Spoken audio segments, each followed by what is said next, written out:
د پاکستان فلمي ستورو څنګه اسلام ته سپکاوی کړی دی او سعودی له پاکستان سره ولې ضد کوي او $1 میلیارډ مرستې بیرته ولې ترې اخیستې ده، دا ټول په دې ویډیو کې وګورئ. په اسلام آباد کې په یو جومات کې د سبا قمر او سید بلال په نومونو د فلمي ستورو ډانس دینی مبلغین په غوسه کړي دي.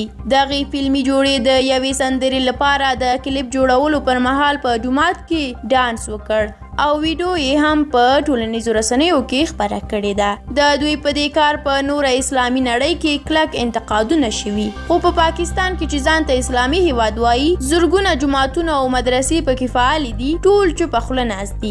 د دې کار په وړاندې د پاکستان د مذهبي مشرانو چوپتیا په اسلامي هیوادونو کې دینی مبلغین په غوسه کړي او انتقاد کوي چې په پاکستان کې جوماتونه او مدرسې د پوځ په واک کې دي او هر هغه څه چې پوځ کوي کې پر وړاندې نشي راپورته کېدی او مذهب هم د پوځ په ولکه کې دی. دغه فلمي ستوري په جومات کې د ډانس په حالات کې ښکاري او په لوړ غږ موسیقي غږوي او د دې ترڅنګ سعودي له پاکستان څخه $1 میلیارډ مرسته بیرته واخیسته.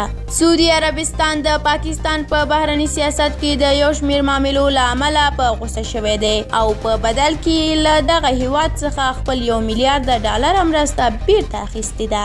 د پاکستان د ایکسپریس ټي وي د راپور پر اساس سعودي عربستان د جولای میاشتې په وروستیو کې دغه پیسې بیرته له پاکستان څخه اخیستې دي. پاکستان سعودي عربستان ته ویلي و چې خورا زیات په پورونو کې ډوب دی او له چین څخه د ورته پور واخلي او هغوی دغه پیسې ورته له چین څخه واخیستې، خو اوس یې په بهرنۍ تګلاره کې پر یو شمېر مواردو د انتقاد له وجې له پاکستان دغه پیسې اخیستي او بیرته یې چین ته ګرځولې دي.